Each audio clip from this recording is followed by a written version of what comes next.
Selamat siang Pak Budi, selamat siang teman-teman semuanya. Perkenalkan, kami dari grup D yang beranggotakan yang pertama Rifai Kevin Santuri, yang kedua Michael, yang ketiga Andrean Cornelis, yang keempat ada saya sendiri Devika, dan yang kelima ada Givana. Pada presentasi kali ini kami akan menjelaskan mengenai Toyota Motors Corporation. Yang pertama, kita akan membahas mengenai sejarah dan profil perusahaan beserta visi misinya. Kemudian nanti saya akan menjawab pertanyaan nomor 1 dan Givana akan menjawab pertanyaan nomor 2.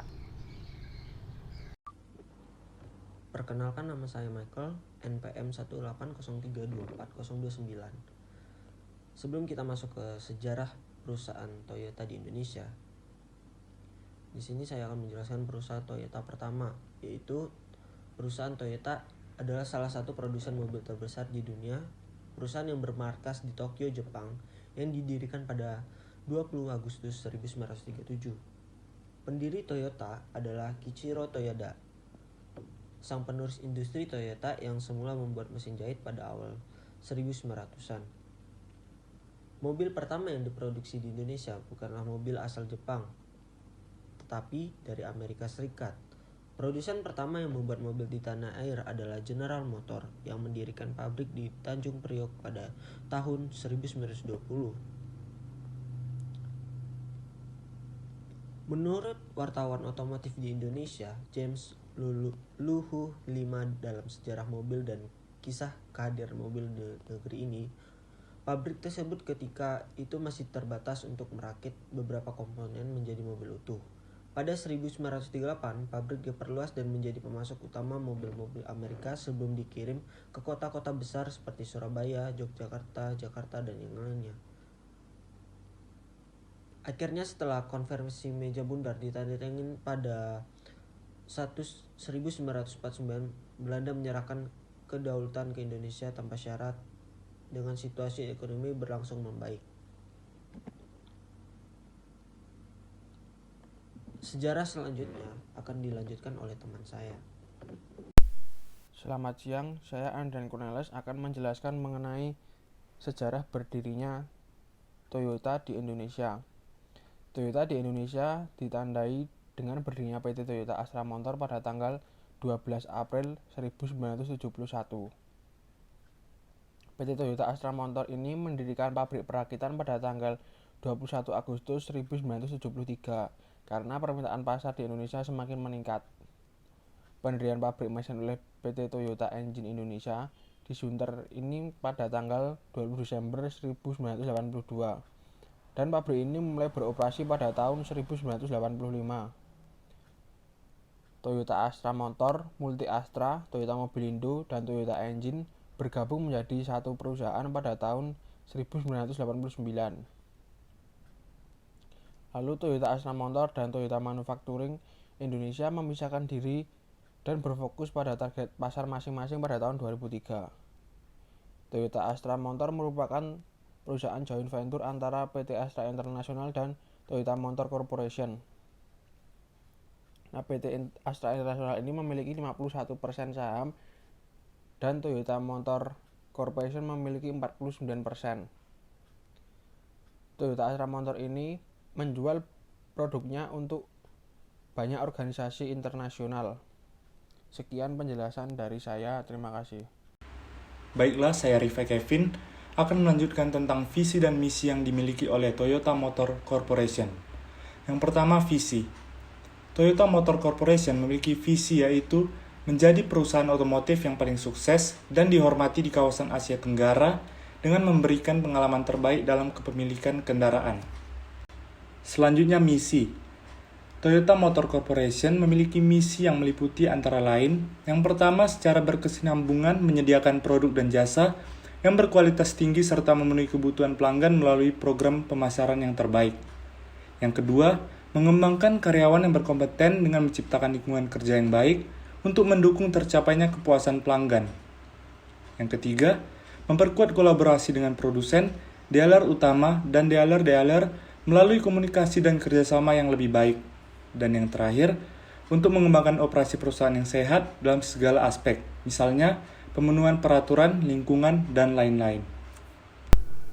Baik, berikutnya saya akan menjelaskan atau saya akan menjawab bagaimana TMC atau Toyota Motors Corporation menerapkan proses strategic manajemennya.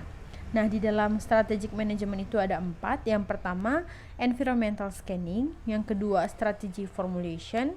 Yang ketiga, strategy implementation. Dan yang keempat, evaluation and control. Nah, di dalam environmental scanning ini, perusahaan Toyota mengubah kondisi lingkungan yang ada di Toyota sendiri, yaitu di lingkungan perusahaannya, dari yang belum perusahaan yang ramah lingkungan menjadi perusahaan yang ramah lingkungan. Yang kedua itu ada strategi formulation, di mana perusahaan melakukan perubahan pada strategi, visi, dan misinya juga. Jadi karena strategi, visi, ataupun misinya dirasa kurang pas, strategi yang lalu itu dirasa kurang pas, maka sekarang atau saat ini mereka mulai mengubah apa yang menjadi strategi mereka dalam mencapai kesuksesannya, dan apa visi dan misi yang cocok untuk diterapkan di perusahaan mereka. Nah, yang ketiga itu ada strategi implementation, di mana perusahaan memformulasikan serta menerapkan Toyota Way. Dan yang terakhir di bagian evaluation and control, perusahaan menjadikan Toyota Way sebagai pedoman. Nah, sebelumnya mungkin teman-teman masih ada yang bingung apa sebenarnya Toyota Way itu. Toyota Way ini merupakan filosofi atau pedoman serta prinsip manajemen yang diberlakukan di perusahaan Toyota. Nah, di dalam filosofi ini meliputi berbagai hal, salah satunya Toyota Production System, yang dimana di dalam sistem produksi Toyota ini terdapat 14 prinsip, yaitu akan dibagi menjadi 4 bagian, yaitu filosofi jangka panjang yang menjadi bagian pertama, dan yang kedua ada proses benar memberikan hasil yang benar, itu termasuk dalam bagian yang kedua, dan ada yang ketiga menambah nilai perusahaan dengan cara mengembangkan orang serta mitra kerja, itu masuk ke dalam bagian yang ketiga, dan yang keempat itu menyelesaikan akar permasalahan secara terus-menerus untuk mendorong pembelajaran organisasi, itu masuk ke bagian yang keempat. Nah, karena ada 14 prinsip dan dibagi menjadi 4 bagian. Di bagian pertama, di bagian filosofi jangka panjang ini terdapat prinsip pertama, yaitu keputusan manajemen didasarkan pada filosofi jangka panjang walau harus mengorbankan keuangan jangka pendek. Nah, dari sini kita bisa lihat bahwa yang menjadi fokus Toyota adalah perjalanan dan hasil untuk jangka panjang. Karena jangka panjang itu menurut Toyota lebih penting daripada dibandingkan dengan yang jangka pendek. Kemudian kita masuk ke bagian kedua dan prinsip kedua, yaitu menciptakan sebuah proses yang berkelanjutan sehingga akan mengangkat semua permasalahan ke permukaan. Prinsip yang ketiga yaitu menggunakan sistem tarik atau pull agar produksinya tidak berlebihan. Nah, di mana mereka menerapkan atau memperlakukan dengan memberikan pelanggan apa yang mereka inginkan pada saat waktu yang mereka butuhkan serta dengan jumlah yang sesuai dengan kebutuhan mereka. Jadi semisalkan mereka membutuhkan spare part sebanyak 100, ya Toyota akan mengeluarkan sebanyak 100 tanpa melebih-lebihkan stok, seperti itu. Nah, di dalam prinsip yang keempat, di bagian yang kedua, perusahaan meratakan beban kerja, yaitu bekerjalah layaknya seekor kura-kura dan tidak seperti seekor kelinci, di mana semua beban kerja akan diratakan kepada setiap sumber daya yang ada. Meskipun lambat, semua beban akan terselesaikan dengan baik. Masuk ke prinsip yang kelima, yaitu membangun budaya untuk berhenti memperbaiki masalah. Dengan demikian, maka kualitas terbaik akan diperoleh dari awal. Jadi sepertinya prinsip 5 ini berbicara tentang lebih baik kita mengantisipasi adanya masalah daripada kita memperbaiki masalah, seperti itu. Kemudian prinsip ke-6, tugas dan proses terstandar adalah sebuah pondasi untuk melakukan perbaikan secara berkelanjutan dan untuk pemberdayaan karyawan.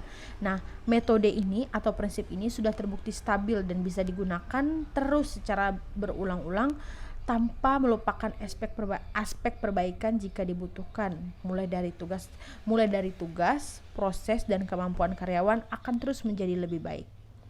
Kemudian prinsip yang ke-7, menggunakan pengendalian secara visual sehingga tidak akan ada masalah tersembunyi. Kemudian prinsip ke-8, hanya menggunakan teknologi handal yang sudah teruji gunanya gunanya untuk melayani semua orang dan proses yang ada. Masuk ke bagian yang ketiga, ada prinsip ke-9 yaitu mengembangkan seorang pemimpin untuk benar-benar memahami tugas serta pekerjaannya, kemudian menjiwai secara filosofi yang sudah ditetapkan dan mengajarkan kepada yang lain. Kemudian prinsip yang ke-10, mengembangkan orang dan tim yang memiliki kemampuan luar biasa yang menganut filosofi perusahaan. Kemudian masuk ke prinsip 11 yaitu menghormati atau respect kepada jaringan mitra serta pemasok dengan cara memberikan mereka tantangan baru serta membantunya untuk melakukan peningkatan. Kemudian kita masuk ke bagian yang keempat, ada prinsip 12, 13, dan 14, di mana prinsip ke-12 ini berbunyi yaitu turun langsung untuk melihat sendiri situasi dan kondisi yang sebenarnya. Prinsip ke-13, mengambil keputusan dengan cara perlahan, dengan cara yang konsensus, serta seksama dalam mempertimbangkan pilihan dan implementasikan atau menerapkan keputusan secara tepat. Dan yang terakhir, yaitu prinsip ke-14 adalah menjadi sebuah perusahaan pembelajar dengan cara refleksi pada diri sendiri secara terus-menerus serta meningkatkan kinerja yang berkesinambungan. Berikutnya akan dijelaskan oleh rekan saya Givana. Baiklah, saya akan melanjutkan jawaban dari pertanyaan nomor 2, yaitu mengenai globalization, innovation, sustainability berdampak pada TMC. Yang pertama, globalization. Dampak globalisasi bagi TMC tergolong sangat baik. Strategi Toyota menggunakan FDI, Foreign Direct Investment, terbukti sukses membuat TMC mengalami penambahan pabrik dan keuntungan yang didapat oleh TMC. Salah satu karakteristik FDI sendiri adalah berdirinya pabrik-pabrik Toyota di negara lain. Hal lain yang mendukung kesuksesan Toyota adalah meningkatnya kecepatan dan efektivitas transaksi di era globalisasi ini. Walaupun begitu, globalisasi juga membuat TMC terkekang oleh aturan dan regulasi mengenai kesehatan lingkungan seiring bertambahnya jumlah kendaraan yang ada di dunia berkat globalisasi. Yang kedua, innovation. Pengaruh aturan dan regulasi mengenai kesehatan lingkungan membuat TMC harus melakukan inovasi terhadap produknya agar lebih ramah lingkungan. TMC sudah melakukan beberapa kali inovasi. Contohnya adalah pengembangan kendaraan-kendaraan yang lebih ramah lingkungan dengan mengeluarkan lini mobil hybrid, salah satunya adalah Toyota Prius. Kedepannya, inovasi mengenai teknologi ramah lingkungan menjadi salah satu fokus TMC. Yang ketiga, sustainability. Bertambahnya jumlah kendaraan karena globalisasi menyebabkan munculnya kesadaran masyarakat mengenai kondisi lingkungan. Oleh karena itu, Toyota menganggap kesehatan lingkungan adalah hal yang harus dipikirkan agar dapat bertahan di zaman globalisasi ini. Karena teknologi ramah lingkungan sedang menjadi tren di era globalisasi sekarang ini. Hal ini disebabkan kesadaran masyarakat terhadap global warming dan kesehatan lingkungan yang bertambah parah seiring meningkatnya globalisasi. Terbukti dengan persaingan di lini mobil listrik yang semakin ketat. Baiklah, sekian dari kelompok kami. Terima kasih atas perhatiannya dan mohon maaf apabila ada kesalahan kata.